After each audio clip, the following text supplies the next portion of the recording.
In the name of Allah, the most compassionate, the most merciful, youths of any country or nation, including that of ours, is a segment of the society which must be taken seriously and carefully.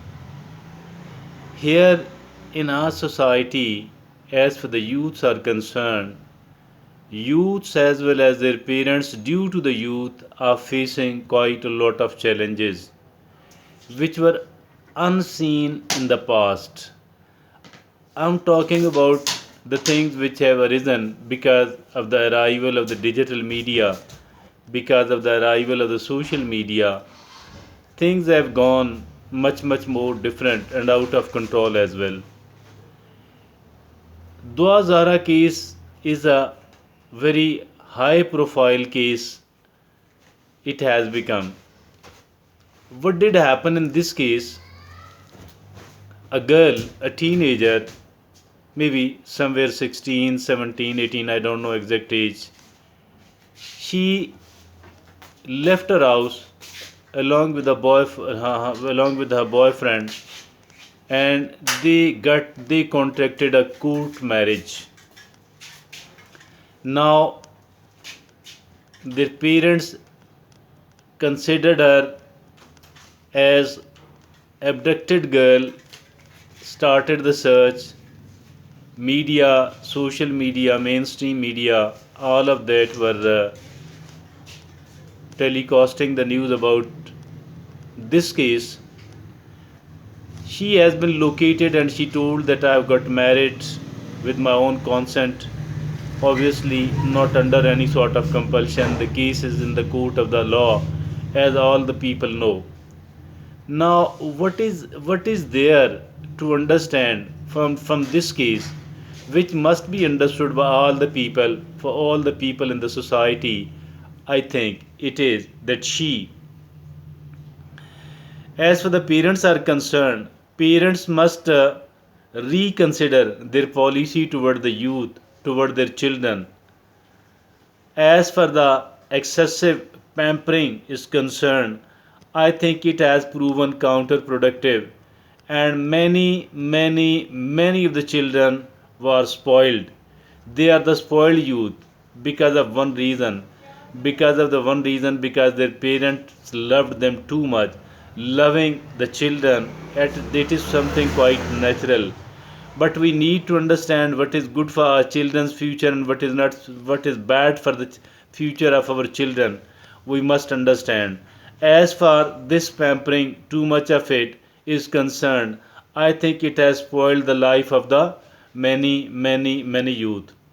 Go to the parents of the spoiled youth and speak to them. They will tell you, in most of the cases, this was the reason. We need to love our children, of course. We cannot stop doing it, but we need to discipline them. We need to discipline our youth. We need to discipline our children. We need to make our children as obedient to the parents, and we shouldn't say that they will become so. They will understand once they are grown up. I think whatever habits they have developed during their childhood, it will stay with them. As the psychologists or psychiatrists say, that it is a very early age.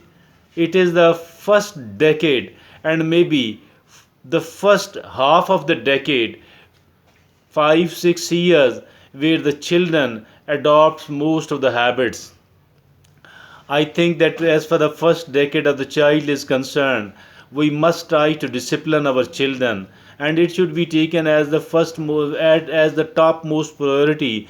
Because if at all one thing is done, I think many of the good things can be done, and many of the bad things could be avoided as well, prevented and preempted as well. That is why it is of utmost importance to make our children obedient to the parents. That is something really important. And then comes to the social media. It is now the age of the smartphone. The smartphones are in the pockets of everyone else, and the children, because these children are pampered too much.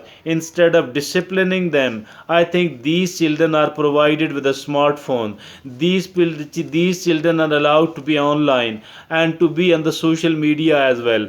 That is something very much destructive, and it has spoiled the life of so many children. Not only the life of so many children, rather the life of so many families as well. Because if at all one child is spoiled, I think the whole of the family gets spoiled. So for that reason, we can say that maybe hundreds of thousands of families have been spoiled because of the spoiled youth.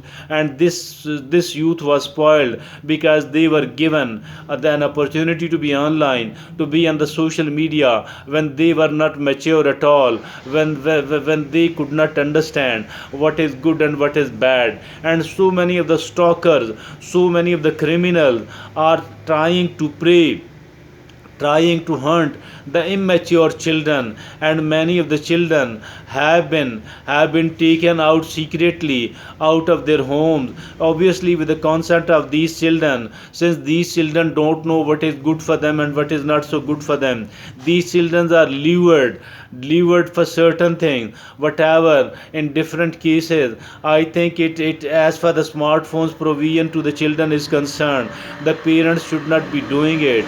And it is absolutely bad for an immature child to be on the social media, because this social media is the greatest platform of spreading the voice. This social media is actually doing more harm than good to the youths, to the immature children of the society, dear friends and fellows in Pakistan. And not only this thing, as for the Dua Zahra case is concerned, I think once their parents came to know that she is too much involved and that she will not stay away from this boy, from this lad, then I think it was the right time to do it with the consent of the parents. Obviously, some of the years out of the life of the girl will be spoiled, and maybe there will be some sort of stigma as well, but at least she will keep coming to the parents house, and a day will arrive that when she will completely shift to the parents house, if at all they fail to go together. Now the trouble is that the parents too, they once the child was spoiled, they did not behave in a sense manner. Rather, they remain adamant that they are not going to let it happen. I think so the parents should have compromised here. The parents should have got ready for a lesser type of loss to prevent themselves from a bigger one. So I think so these are the things we can learn out of this case. Because as for the social media, for the younger folks are concerned, that is something really dangerous and deadly.